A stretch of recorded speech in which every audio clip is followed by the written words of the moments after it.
The Sinai has been sacrificed, but Eretz Israel has been won. Israeli Prime Minister Menachem Begin uttered these words after the monumental Camp David Accords of 1978, which led to the Egypt-Israel Peace Treaty of 1979. And yes, this is the very same Menachem Begin who had perpetrated the infamous Deir Yassin massacre as the head of the Zionist terrorist organization Irgun in 1948.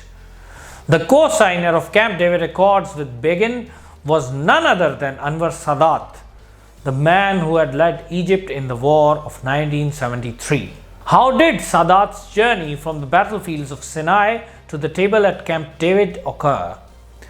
I will answer this question in this episode, but first I will briefly analyze the 1973 Arab-Israel War. The first question asked by novices regarding any war is, who won the war? The answer is usually not as simple as the question. Such is the case with the Arab-Israeli War of 1973 as well. Israelis usually claim that they won the war. Israeli historian Abraham Rabinovich states in his book The Yom Kippur War, the epic encounter that transformed the Middle East. Despite the disastrous opening of the war for Israel, it held more territory at the end than at the beginning. More territory indeed than it had ever held. The Egyptians were holding 1200 square kilometers in Sinai, 200 less than they had held before the Israeli breakthrough. But the IDF held 1600 square kilometers west of the canal. The IDF was now within 50 miles of Cairo, 12 miles closer than before. On the Syrian front, it had captured 500 square kilometers and was likewise 12 miles closer to Damascus, now less than 30 miles away. Rabinovich also mentions that Arab casualties dwarfed the Israeli losses. According to him, Israel lost 206,056 dead and 7,250 wounded, whereas Arab casualties, as given by a Western analyst, were 8,528 dead and 19,540 wounded. American historian Trevor Dupai, though, disputes the claim of an outright Israeli victory and declares the military outcome was a stalemate, permitting both sides to claim military victory. Regarding casualties, Dupai added some context to the figures and wrote, in terms of total population, the Israeli loss rate was about 5 times that of Egypt. Egyptian journalist Heckle somewhat agrees with Dupai. Many Israelis were opposed to the idea of a ceasefire, feeling that victory was within their grasp. This calculation was faulty because by then both sides were stretched to the utmost and would have found it impossible to keep up the momentum required to achieve a decision on the battlefield. In my opinion, a side is said to have achieved victory when its core aims are achieved. Since Israel wanted to defend itself and the territories occupied by it primarily, Israel's success in this regard means that it did achieve victory. Egypt wished to bring Israel to the negotiating table by occupying the east bank of the Suez Canal and redeem its honor after the catastrophe of 1967. So, Egypt also achieved a victory by achieving its core aims. Syria wished to liberate the Golan Heights and redeem its military honor like Egypt. It didn't achieve the first goal, but largely succeeded in achieving the second one. It must also be kept in mind here that at the end of the war, Syria was in much better shape than Egypt and was planning a major offensive that was only thwarted because Egypt wanted to pursue an immediate ceasefire. Syria, as we shall see a bit later, also managed to get the Israelis to vacate some part of the Golan. So, it can't be said that Syria was defeated in this war. Examining the viewpoints of all three countries simultaneously leads one to the conclusion that Dupai's assessment of the war ending in stalemate is the closest to reality. If we look at the positive aspects of the Arab war effort, it must be acknowledged that Arab planning was excellent this time. According to Muhammad Heckle, this was the first time that the Arabs made proper preparations for a war. Planning on both strategic and tactical levels was meticulous.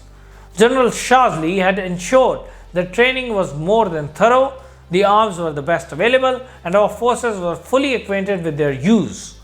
On previous occasions, Arab commanders had acted, or more often reacted, on the spur of the moment with disastrous results.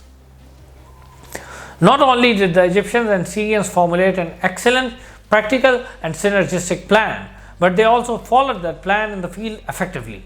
They played to their strengths and neutralized some of Israel's advantages. Herzl wasn't wrong when he declared that for the first time Arab quantity did something to offset some of the advantages of Israeli quality. The Arabs showed much more tenacity in the field than 1967, and instead of collapsing after the first setback, continued to resist fiercely. On the other hand, the higher direction of the war from the political leaders was quite poor. Both Sadat and Assad panicked after their first setbacks. Sadat also needlessly meddled in his general's plans and ordered the foolish attack beyond the Sam umbrella on the 14th of October, which was completely contrary to the meticulous pre-war plans made by Generals Shazli and Ismail. The Arab air forces continued to be woeful as well, with the Israelis maintaining a ratio of 12-1 in air-to-air kills. Israeli aircraft maintenance was also far superior to the Arabs. This meant that despite having more aircraft, the Arabs flew fewer combat missions than Israelis during the war. An Israeli aircraft flew 4 sorties a day on average, an outstanding feat, whereas an Arab aircraft barely managed 1 sortie per day. So basically, 1 Israeli aircraft proved equivalent to 4 Arab ones. The Arabs also made a grave error by not giving special attention to the junction between the 2nd and 3rd armies, a lapse that Israelis exploited to great effect. Trevor Dubai writes, "Boundaries between units are always an invitation for hostile penetration. This fact should have been sufficiently recognized by the Egyptians, whose prior planning was otherwise impeccable, to warrant special efforts to provide security from surprise. Even so, had the Egyptians been alert after the crossing, there is little doubt that a major counteroffensive on the 16th or even the 17th would have destroyed Sharon's force of less than 2 brigades on the West Bank. But the most serious deficiency was an inexcusably slow, piecemeal reaction by the Egyptian 2nd Army. If we talk about the Israelis, their air force and armored forces showed superb combat ability again. The higher command also performed well despite exhibiting a tendency towards over-aggressiveness. Generals Golan and Sharon did no service to Israel by underestimating the Egyptians and advocating risky attacks. But the performance of more level-headed generals like Adan and Bar-Lev was stellar. The biggest Israeli failure in this war was of intelligence. Hubris and a false sense of security in Israeli intelligence, particularly on the part of the military intelligence led by Ali Zira, contributed greatly to the success of the Arab surprise of 6th October. The Agronath Commission, tasked with detecting the causes of the initial setback in the 1973 war and pointing out the culprits, pinpointed Ali Zira, Shumal Gonan, David Elazar as the men responsible behind the debacle. Elazar's unceremonious sacking, despite his excellent performance during the war, was the result of political pressure, as the livid Israeli public's anger had to be assuaged.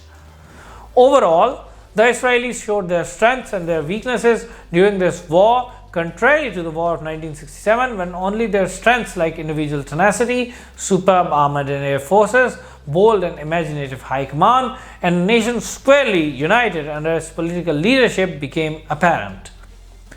The 1973 war brought forth Israel's psychological vulnerability, its sparse manpower, its tendency to become over-aggressive, and its propensity towards overextension as the Achilles heels of the Zionist state. At the end of this discussion about the 1973 war, I will briefly examine the important role played by both superpowers in this conflict. The USA supplied 22,000 tons of military supplies to Israel, whereas the Soviet Union also managed to supply its Arab allies with 15,000 tons of material.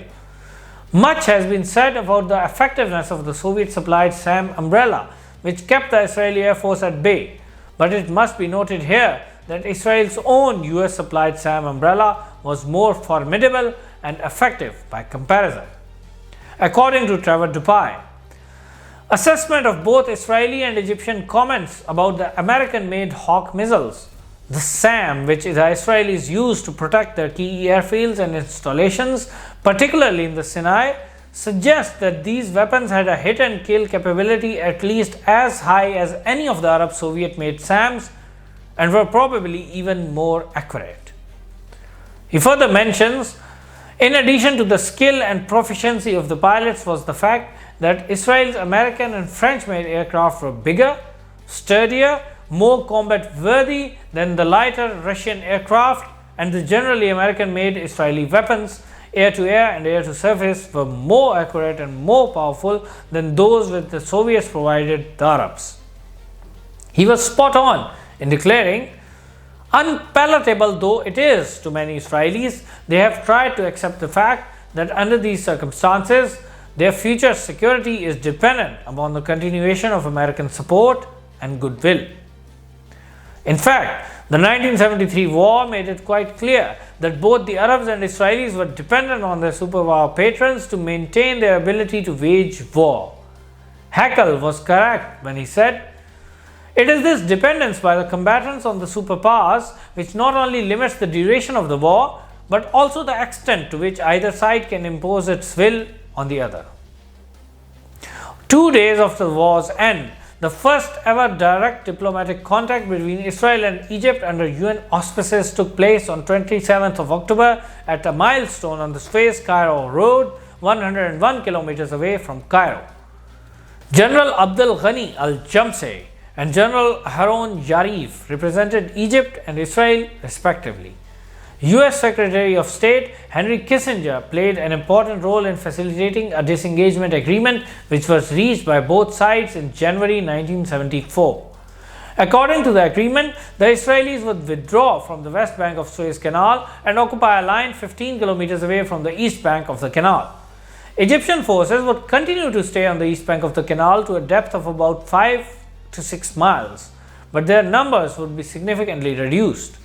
Only 7,000 Egyptian troops and 30 tanks would be permitted to stay on the east bank of the canal. A buffer zone manned by UN troops would also be established between the Egyptian and Israeli forces. Both sides kept to the agreement and fulfilled its conditions by March 1974.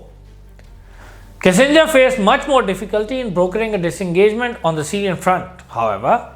Artillery duels and commando raids by both sides continued, and dozens of soldiers lost their lives in skirmishes which continued till May 1974. Finally, on May 31, an agreement facilitated by Kissinger was signed in Geneva by Major General Herzl Shafir of Israel and General Adnan Wajih of Syria. According to Saka, the agreement established a new ceasefire, with Israel and Syria consenting to refrain from all military action against the other. Israeli forces would withdraw to positions slightly west of the pre-October Purple Line, with Syrian forces advancing to a line east of that earlier frontier. Al-Quneitra would be returned to the Syrians together with a cluster of nearby villages, but Israel would retain control of the adjacent strategic hills and of the key positions on Mount Hermon. The Arabs were now at an interesting junction of history. Following their improved showing in the 1973 war, they had options. They had two options.